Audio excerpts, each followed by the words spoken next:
Over the past 2 decades, WWE has been trying to capitalize, and for the most part, has successfully capitalized on the Latin American and Hispanic market. Of course, that started with the late great Eddie Guerrero, transitioned into Rey Mysterio with the mask, his underdog status, his fantastic wrestling ability. That put him over the edge. The fact that he won the Rumble, he main evented WrestleMania 22 against Kurt Angle and Randy Orton, where he won the World Heavyweight Championship. WWE capitalized on something that WCW couldn't do in the late 90s, which is put him in a top position, make him popular, sell his mask, make money off of that merchandise. And again, Rey Mysterio was popular in WCW. He just couldn't break into the main event, couldn't even break into the upper mid-card because that was just how WCW ran things back in the day. But ever since, Rey Mysterio has been positioned as a top superstar in WWE. Over the past 15, almost 20 years, World Wrestling Entertainment has been on a search, on a relentless search, to find Rey Mysterio's successor. Because believe it or not, over the past 15 years, Rey Mysterio has not always been a part of WWE. Now, at first it started in, I believe, late 2009, early 2010. I might be a little bit off on those exact dates, but Alberto Del Rio, I remember his promos, his vignettes coming into WWE, obviously as a heel. His first feud, his first rivalry was with Rey Mysterio on SmackDown. And unfortunately for WWE, even though Del Rio had the wrestling prowess and the wrestling ability to perform at the highest of levels, he was one of the best wrestlers on the roster, he just didn't have that connection, that appeal to the main audience to make him that babyface superstar that they needed. So with that said, a few years later, they found themselves with Sin Cara, who seemed like the perfect prototype to bring into WWE. He had the mask, he had the lucha libre ability to perform in that ring.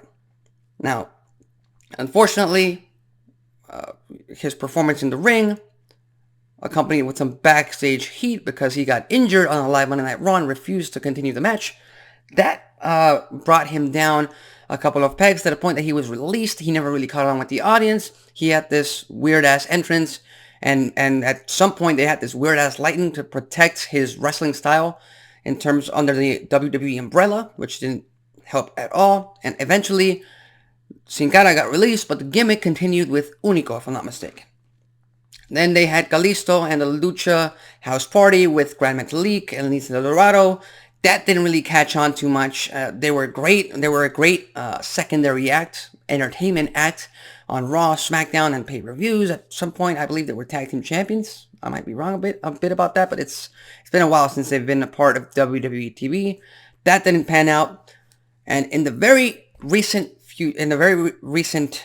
present, actually, we had, I believe, 3 candidates that could take on that successor role of Rey Mysterio. Number 1, we have Santos Escobar, who is already a part of the LWO. And with the LWO, they're selling merchandise. They're trying to capitalize on that. In terms of storyline, Santos Escobar had a shot at then U.S. champion Austin Theory. Austin Theory took the low. Mysterio took the chance, took the U.S. title off of Theory. They had just had this match on SmackDown last week. Pretty good match, not too bad. But Rey Mysterio retained, and I firmly believe that Santos Escobar will eventually turn on Rey Mysterio. It has to lead to that because, believe it or not, Santos Escobar is at this point starting to become obsessed with the U.S. Championship, starting to become obsessed with the fact that if he had the shot to go one-on-one with Austin Theory, he would be U.S. champion now.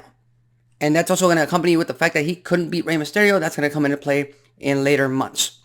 And the other 2 candidates to take over that market for WWE are, number 1, Dragon Lee, who again is being advertised, is being promoted by WWE on the main roster, on NXT. He's a fantastic wrestler. They just proved it last week with the match of the night, match of the past few months, really, on Monday Night Raw against Dominic Mysterio. They really went out there and wrestled their style of match, NXT style of match. They just let them loose on primetime TV, Monday Night Raw, and they over-delivered to the point that Dragon Lee has caught the attention of a lot of fans. Now, it's going to be a while before he makes his way to the main roster. It's going to be a while before he even becomes popular with the WWE audience, because again, you have to be strategic in the way you book him, in the way he has his matches, his feuds, his rivalries. Once you bring him into the main roster, that's going to take some time. But overall, Dragon Lee has the look and the ability, especially with that mask. We all know, in terms of merchandise, the masks are a big seller for WWE, and Rey Mysterio is not going to be able to perform forever. So Dragon Lee is a top candidate for that. But the top candidate, in my opinion, and I'm just calling it the top candidate, is because Rey Mysterio wants him. I'm pretty sure Rey Mysterio wants him to take over the mantle and that top position as a part of WWE's totem pole is, of course, Dominic Mysterio. I believe that maybe 5 years down the line, I think Rey Mysterio has at most 5 years left in his career. I might be wrong with that. I don't know. But I firmly believe Rey Mysterio wants Dominic Mysterio to beat him and retire him and take his mask, take the mantle, and try to become that successor for him. And right now, a lot of fans can't see that, because every time Dominic Mysterio gets a microphone, just like we saw last night on Raw, he gets booed out of the building. The audience loves to boo him. I crack up every single time I watch his segments. Every time he even puts his microphone next to his mouth, because, number one, the audience just pretty much on cue boos him the hell out of the building, and you can barely hear him talk as it is. So, I mean, that's fantastic. That's entertaining. So right now, Dominic Mysterio is not going to be a babyface anytime soon, but I firmly believe that it's going to be one of those three that has to take over for Rey Mysterio's positioning at the top of the Hispanic and Latin American market. It has to come at some point very soon, because again, Rey Mysterio is getting up there in age. At some point, he has to retire. And if it were up to him, Dominic Mysterio would take the mantle. But I think Dragon Lee is a top candidate if they're able to maintain course and actually strategically position him as the top superstar within WWE. So with that said, what are your thoughts on Rey Mysterio's current run? Who do you think is going to take over for Rey Mysterio in the next 5, 10, 15, 20 years? WWE is big in Latin America, so they need a superstar to take over that market for them. Leave your thoughts, comments, and predictions in the comment section below.